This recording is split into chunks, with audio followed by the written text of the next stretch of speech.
Okay, just a few questions, Mr. Secretary.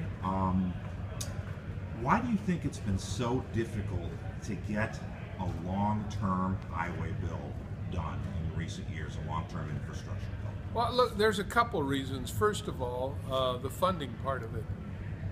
Congress needs to come to grips with the fact that the Highway Trust Fund has been diminished by people driving less and driving more fuel-efficient cars, and the Highway Trust Fund is what built America's infrastructure.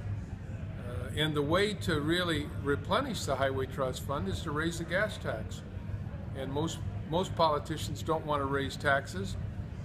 When the gas tax was raised in 1993, if it had been indexed to the cost of living, we wouldn't be having the debate, but it wasn't.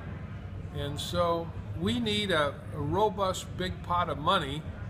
You know, people talk about tolling, they talk about vehicle miles traveled, but that doesn't really get you the pot of money, the amount of money that you really need to begin to rebuild the interstate, to build some of these bridges that are falling down, to rebuild 50-year-old transit systems in America.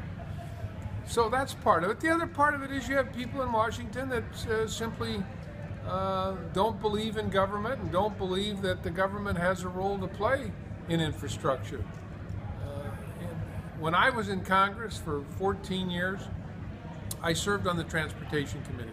The Transportation Committee had 75 members, about half Republican, half Democrat. We passed 2 6-year bills during the time I was there, unanimously, all 75 members. These bills passed with over 400 votes in the House because you had people that had a vision, that knew when you passed a transportation bill, you put people to work building the kind of equipment that Caterpillar manufacturers. You put people to work building the interstate system.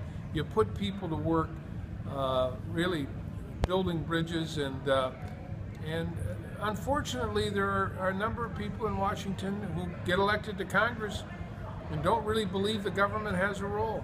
So part of it is the funding, the other part of it is having people with leadership and a vision and the courage to say we have to get America moving again. About getting a different mindset in Congress, would term limits be an answer? Would that help at all?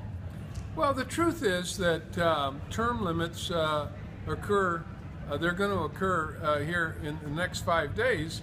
Every 2 years we have an election. All 435 members of the House of Representatives are up for election every 2 years. A third of the Senate is up for election every 2 years. And so you do have the opportunity to decide whether you think your representative is doing the right thing, voting the right way. You see in the Senate, during this election process, people trying to decide whether they think their senator's the right person or not. And while I was in Congress, we voted on term limits. It's very difficult to get that passed. You'd have to pass a constitutional amendment in order to make it happen, which means you have to get 2/3 of the Congress to vote for it, and then 3/5 of the states to vote for it. And it's not the people that decide; it's the state legislators who decide in those states. And so, it would be a long process to get that accomplished. Okay.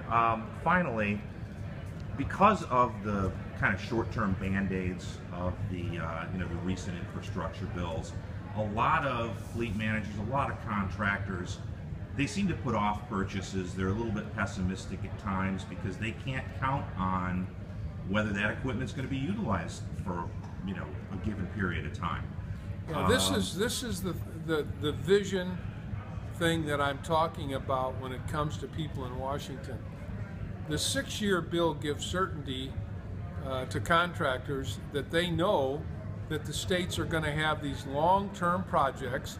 They can go to Caterpillar and buy equipment and not just use it on one project, use it on several projects that they know are going to be coming in the next 4 to 5 to 6 years.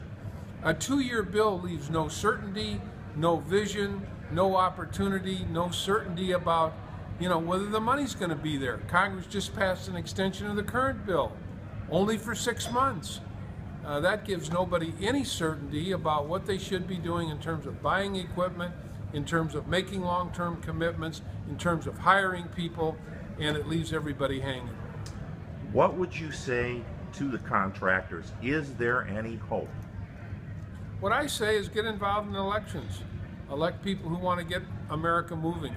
Elect people who want to put their friends and neighbors to work. Elect people who want to pass long-term infrastructure bills that will really improve America, improve our interstates, fix up the over 3,000 bridges that are falling down, and we need people with a vision, with courage, and the ability to really fund the kind of infrastructure that America needs so badly.